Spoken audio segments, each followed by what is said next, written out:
જેમણે ચિંતા કરી એ પત્રકાર દેવાંશી જોશી આપણી સાથે છે। બેન, આપની મહેનત આખરે આપ જેની જે સમાચાર બતાવ્યા હતા આવડું મોટું કૌભાંડ અને ભાગેડું આખરે હાથમાં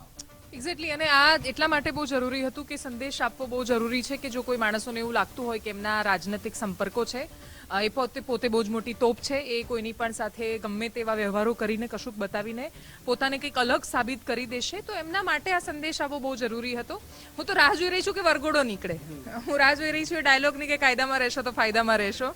હું રાહ જોઈ રહી છું એ ટ્વીટની કે ભાઈ સવાર સુધીમાં જો આને એક અંજામ સુધી ન પહોંચાડીએ, રિકન્સ્ટ્રક્શનની આખી પ્રક્રિયા ન થાય ત્યાં સુધી રહેશું। એવું કશું થવાનું નથી, એટલે રાહ જોવાનો કોઈ મતલબ નથી, રાત્રે બધાએ સૂઈ જ જવાનું છે, એવું કંઈ જ નહીં થાય। પણ છતાંય એ કહેવું એટલે બહુ જરૂરી છે કે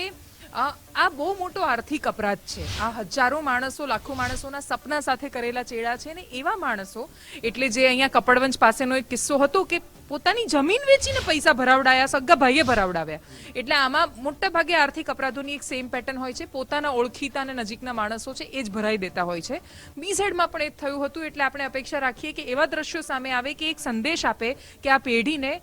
રાતોરાત કરોડપતિ બનવાના ચક્કરમાં બગડવા દેવાનો કોઈને અધિકાર નથી બનતો। એક બીજા બે પ્રશ્નો અહીંયા થઈ રહ્યા છે, બે મહત્વના મુદ્દા। એક તો એક મહિનો એક્ઝેટ થાય છે અને 1.5 કલાકનો જે જ્યાં રસ્તો છે ગાંધીનગર પાટનગરથી અને જે ગામથી પકડાયો, અને ઇન બિટવીન જે તપાસ અધિકારી હતી એમની પણ બદલી થઈ ગઈ, બદલી થવી, પકડાવવું અને 1.5 કલાકનું અંતર। એક્ઝેક્ટલી, એટલે આ જ્યારે થઈ રહ્યું હતું એની પહેલાં અડધો કલાક પહેલાં મને એક ફોન આવ્યો કે બીઝેડ કદાચ હાજર થાય છે, એલર્ટ રહેજો। એટલે મેં કહું કે આવું તો બહુ દિવસોથી સાંભળી રહી છું, હવે ઠીક છે। અને પછી હું એક રેકોર્ડિંગ કરી રહી હતી ને એકચ્યુઅલી આ સમાચાર આવ્યા, એટલે આપણે એવું જ માનીએ પોલીસનું જે વર્ઝન હોય સાચું વર્ઝન, હું એમાં માનું છું કે પોલીસ જે આપણને પ્રેસ કોન્ફરન્સમાં કહેશે એ બધું જ સાચું, બાકીની બધી વાતો અને અફવાઓ। પ્રશ્ન એ છે, પેલી કહેવત છે ને કે છાશ છાગોળે ને ભેંસ ભાગોળે, તો આ તો ગાંધીનગરની ભાગળમાં હતો ભાઈ, એમ એટલે એટલું ઇઝી કે શક્ય નથી। પોલીસ બહુ જ એડવાન્સ્ડ છે, કોઈ ગમે તે કે પોલીસની પાસે એટલા રિસોર્સિસ છે, એક ક્ષમતાવાળી છે કે એને ખબર જ પડે કે એક વ્યક્તિ ક્યાં છે, પોલીસની નાક નીચેથી કોઈ જ ક્યારેય ન જઈ શકે, એ મારી પૂરી દ્રઢ માન્યતા છે। અને આ બીજું કે આ 30 વર્ષનો છોકરો છે, એ કંઈ એવો પેલો ક્રિમિનલ છે, પણ એ વાળો ક્રિમિનલ નથી કે પોલીસને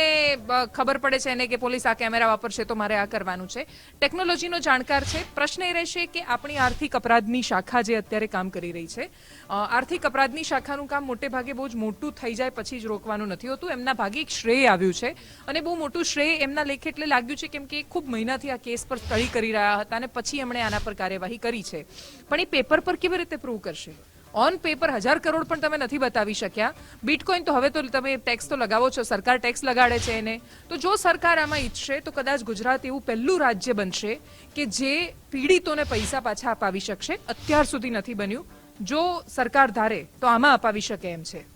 બીજા એક બે પ્રશ્નો એવા થાય છે, એક તો એ સમાચાર આવી રહ્યા છે કે જે ફાર્મ હાઉસમાં રોકાયો કોઈ રાજકીય આગેવાનના સગાનું હોય અને 1 મહિના પછી પકડાયો, એટલે એ પણ થઈ રહ્યું છે કે કોકનું લેસન બાકી હતું પૂરું કરવા માટે મહિનો રાહ જોવામાં આવે। એક્ઝેક્ટલી, અને એ દડવા ગામ છે અહીંયાથી એટલું એ દૂર નથી, કલાકના રસ્તા પર જ આવે છે, એટલે એ ફાર્મ હાઉસથી માંડીને આ જેટલા લોકો છે એમાં બધાને રસ હતો બીઝેડ સાથેના પોતાના કનેક્શન ઇરેઝ કરવામાં।